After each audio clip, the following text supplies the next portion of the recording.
আজকের বাক্য আমার জীবনে হাজার গুণ ফল নিয়ে আসো।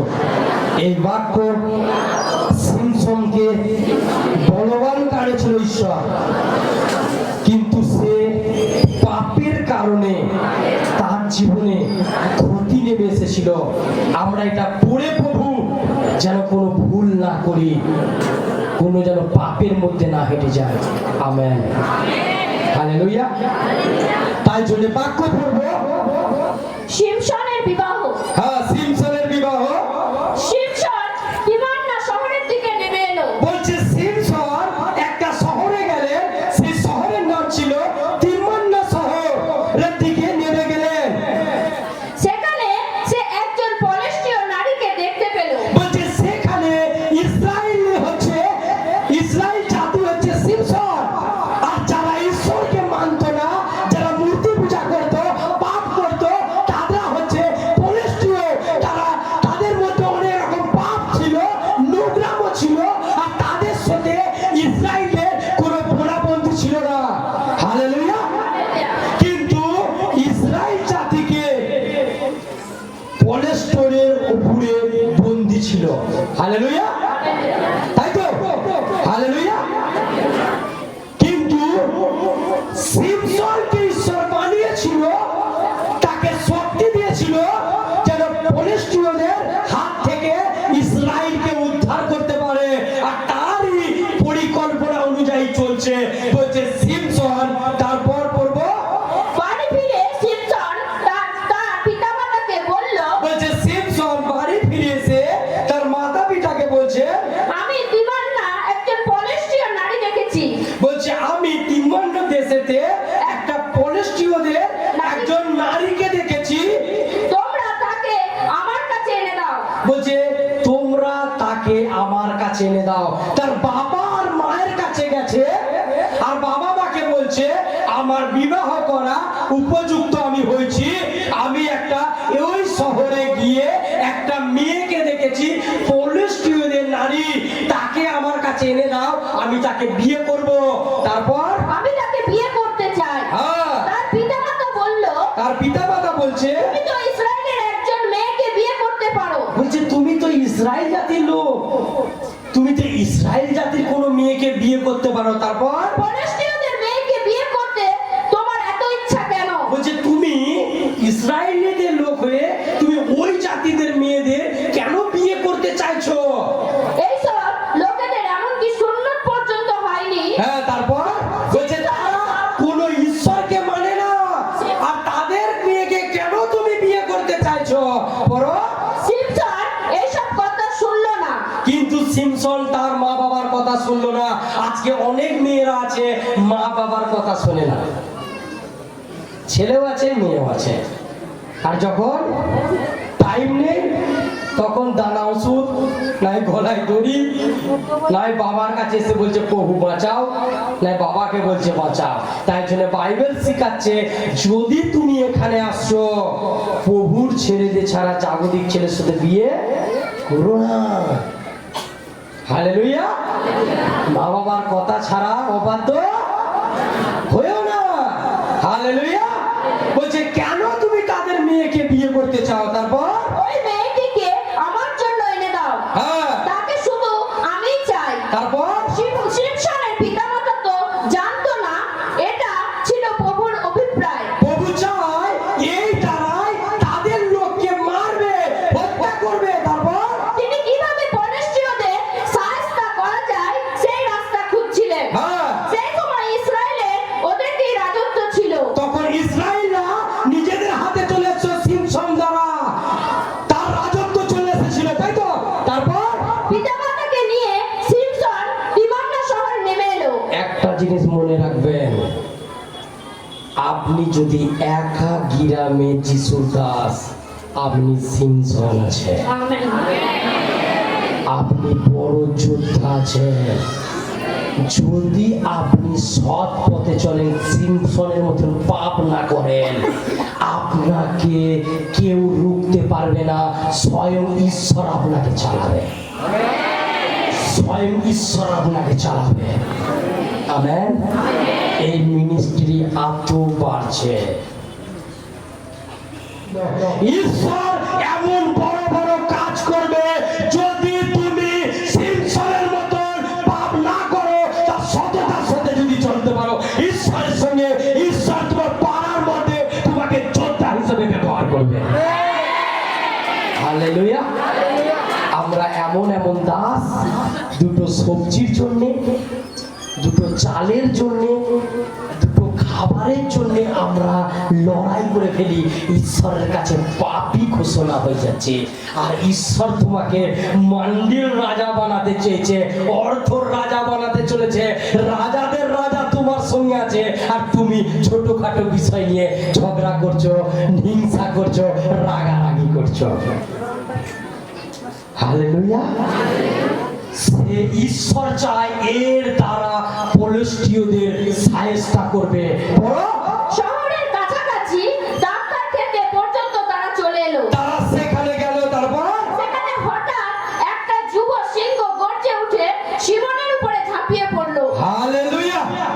সিমন নয়, সিমসন। সিমসনের উপর বলছে সেই মেয়েকে বিয়ে করার জন্য তারা যখন যাচ্ছিল, একটা পাহাড় অঞ্চলের কাছে গিয়ে পৌঁছায়, আর সিমসনের সামনে একটা সিংহ সে গর্জন করে, সিমসনের কাছে গর্জন করে। তারপর প্রভুর আত্মা মহাশক্তিতে সিমসনের উপর নেমে এলো। কি এলো?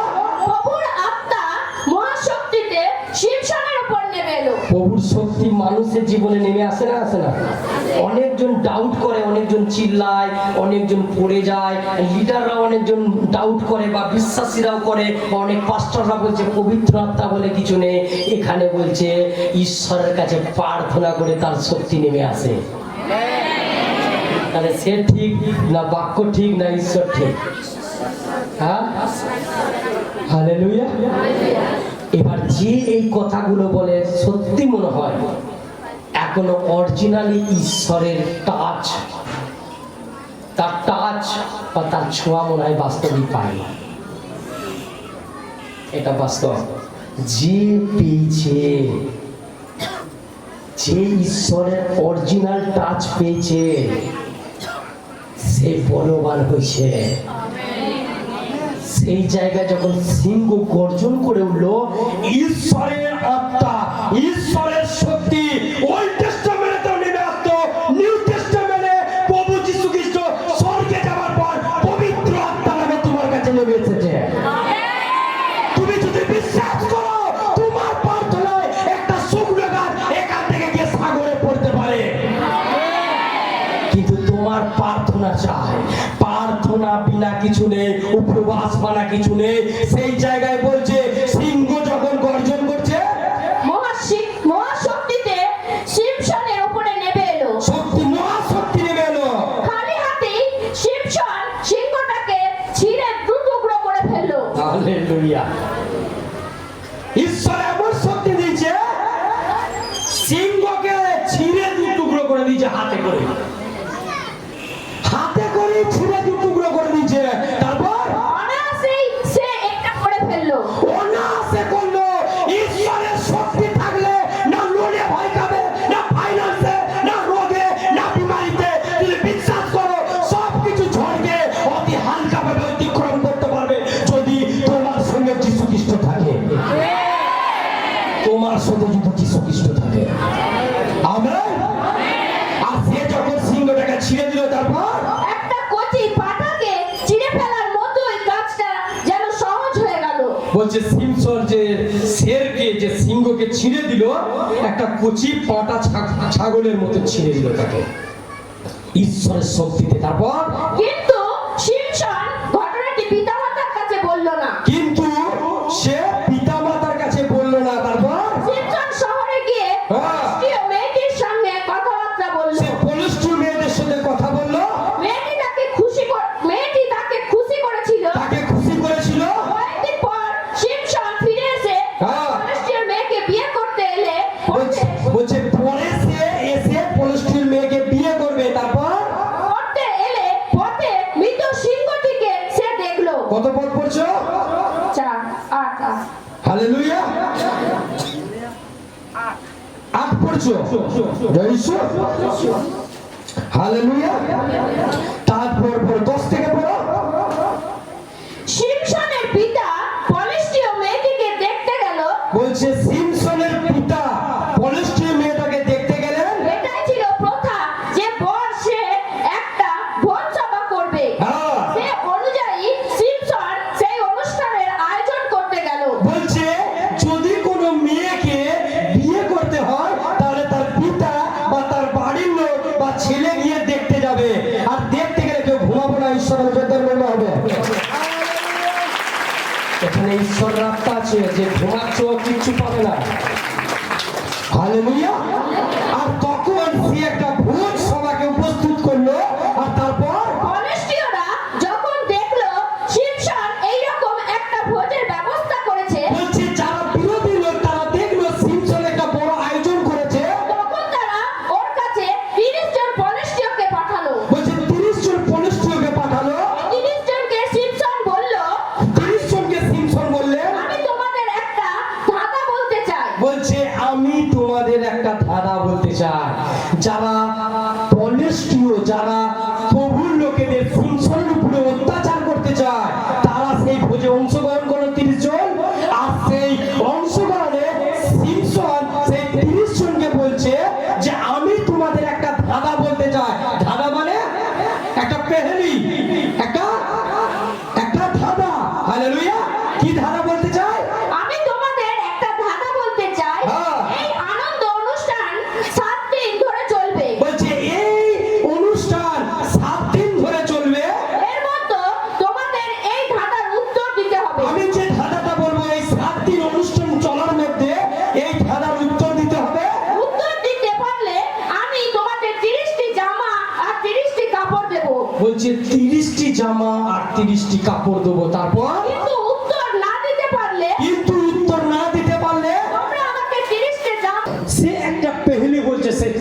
জন পলেষ্টীয়দের, তারা সেই ভোজে এসেছিলেন। 7 দিন ধরে সেই ভোজ চলবে। আর সেই ভোজের মধ্যে পেহলি কি বলছে? বলছে খাদকের মধ্য থেকে খাদ্য, বলছে খাদকের মধ্যে থেকে খাদ্য, খাদকের মধ্য থেকে খাদ্য কিছু জোটে, হ্যাঁ বলবান হতে মিষ্টি কিছু ওঠে। বলছে বলবান হতে মিষ্টি কিছু হতে। এই ধাঁধাটা তাকে দিল। কিন্তু সিমসনের কার সাথে বিয়ে ঠিক হয়েছিল? কাদের দেশের লোকের সাথে? হ্যাঁ কাদের সাথে? কাদের সাথে হয়েছিল? সিমসনের দেখাশোনা পলিস্টুইদের সাথে হয়েছিল। আর সিমসন ইসরায়েল হয়ে পলিস্টুইদের কাছে একটা ধাঁধা রেখেছিল। আর সেই ধাঁধাটা তাদের কাছে 30 দিনের মধ্যে যদি বলতে না পারে, 30টা জামা আর 30টা কি কাপড় কাপড় সিমসনকে দিতে হবে।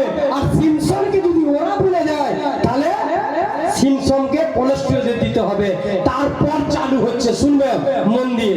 বলছে 30 জন লোক 3 দিন ধরে মাথা ঘামালো, বলছে 30 জন লোক 3 দিন ধরে মাথা ঘামালো, কিন্তু উত্তর আর দিতে পারলো না। উত্তর আর দিতে পারলো না। চতুর্থ দিনে তারা সিমনের স্ত্রীর কাছে এসে বলল, চতুর্থ দিন সিমনের মানে সিমসনের বউয়ের কাছে এসে বলছে, তোমরা কি আমাদের নিঃস্ব করার জন্য নেমন্তন্ন করেছো?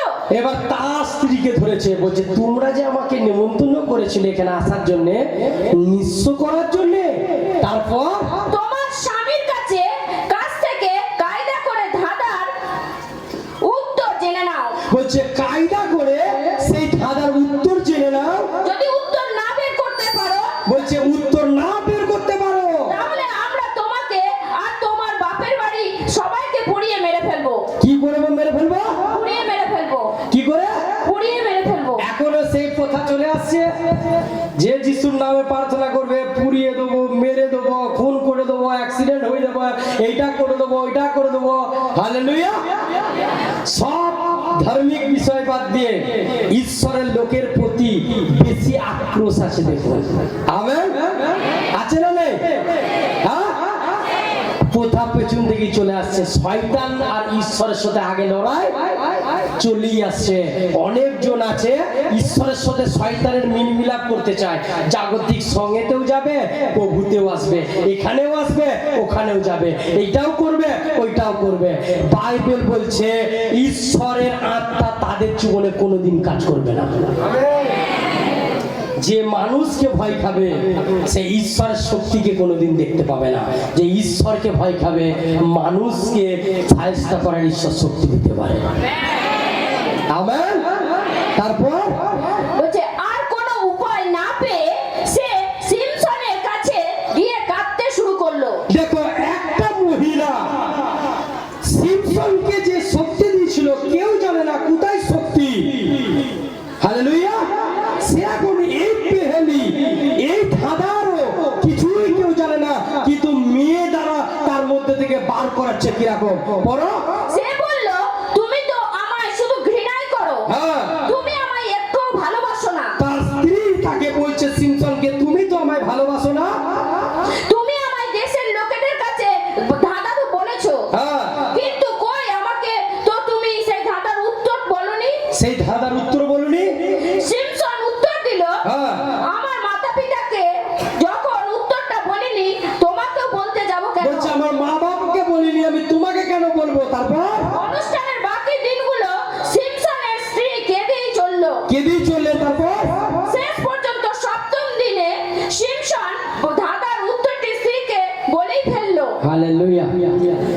কতজন যিশুর জন্য কাঁদছো তার স্বামীকে প্রভুতে নিয়ে আসার জন্য? তোমাদের কাছে ঈশ্বর একটা ভালো গিফট দিয়েছে লেডিসদের, যেটা ছেলেরা পারবে না, কাজ করবে না, ঠিক ভালো করে বুঝিয়ে কাজ করিয়ে নেবে। আমেন। এইটা কি তোমার স্বামী যে প্রভুতে আসছে না, তোমার ছেলে মেয়ে প্রভুতে আসছে না, তাদের করে চাও তোমার চোখের সামনে তারা নরকে যাক? তাহলে এই জিনিসটা ব্যবহার করো। এই জিনিসটা কি করো? ব্যবহার করো। তোমাকে যেতেই হবে, কেঁদে রেঁদে যাও করে যেতেই হবে তোমাকে। আরে সে কি করলো, কেঁদে কেঁদে কেঁদে কেঁদে তার মন জয় করে ফেললো, আর সেই ধাঁধাটা তাকে বলে দিচ্ছে। পড়ো। তারপর তার স্ত্রী দেশের লোকেদের কাছে সেই উত্তরটি বলে দিল। সে গিয়ে বলে দিলেন। সুতরাং 7 দিনের দিন সূর্যাস্তের আগে পলেষ্টীয়রা উত্তরটা পেয়ে গেল। হ্যাঁ। শিমশনকে গিয়ে তারা বললো, মধুর চেয়েও মিষ্টি কি আছে? বলছে মধুর চেয়ে মিষ্টি কি আছে? সিংহের চেয়েও বেশি শক্তিশালী কে? বলছে সিংহের চেয়ে শক্তিশালী কে? এই হচ্ছে ধারার উত্তর। হালেলুয়া। প্রশ্নটা আগে পড়ো, ধাঁধাটা আগে পড়ো। বলছে খাদকের মধ্য থেকে খাদ্য কি জোটে? বলছে মিষ্টির চেয়ে মিষ্টি কি আছে, এই কথাটা মানে খাদকের মধ্যে থেকে খাদ্য কি জোটে? বলবান হতে মিষ্টি কিছু ওঠে। বলছে বলবান হতে মিষ্টি কিছু ওঠে। বলছে সিংহের থেকে বলবান কেউ কিছু আছে, কিন্তু সিংহকে মারার ক্ষমতা কার মধ্যে ছিল? সে কি বুঝাতে যাচ্ছে? ঈশ্বরের থেকে বলবান আর শক্তিশালী কেউ নেই, যদি বিশ্বাস করো। আমেন। হালেলুয়া। বুঝতে পারছি না পাচ্ছি না? হালেলুয়া। বাক্য বুঝতে পারছি। তারপর যদি তোমরা আমার গরুর সঙ্গে নিয়ে না চাষ করতে, তোমরা আমার ধাঁধার সমাধান করতেই পারতে না। বলছে যদি তোমরা কি করতে? যদি তোমরা আমার গরু সঙ্গে নিয়ে না চাষ করতে, তোমরা আমার ধাঁধার সমাধান করতে পারতে না। শিমশন খুব রেগে গিয়েছিল। প্রভুর আত্মা প্রবল শক্তির সাথে তার উপরে নেমে এলো। তারপর সে অস্কিলন শহরে চলে গেল। সেখানে সে 30 জন ফলিস্তীয়কে মারলো, হত্যা করলো। সে মেয়ের চক্করে পড়ে সে 30 জনকে হত্যা করছে, আর 30 জনের কাছে জামা কাপড় নিয়ে এসে তাকে দিতে হচ্ছে। এই ধাঁধা কেউ বলতে পারতো? ঈশ্বর তাকে জ্ঞান দিয়েছিল, কিন্তু তার স্ত্রী তাকে হারানোর দিকে। কিছু স্ত্রী আছে স্বামীকে এগিয়ে নিয়ে যাচ্ছে, কিছু জন আছে শেষ করে দিচ্ছে। আমেন। যদি ঈশ্বরের কাছে আসছো, ঈশ্বরের বাক্যকে শুনছো, স্বামী স্ত্রী তারা সব থেকে বড় বলবান তৈরি হবে। আমেন। ঈশ্বর নামে যোদ্ধা আর মহিমা।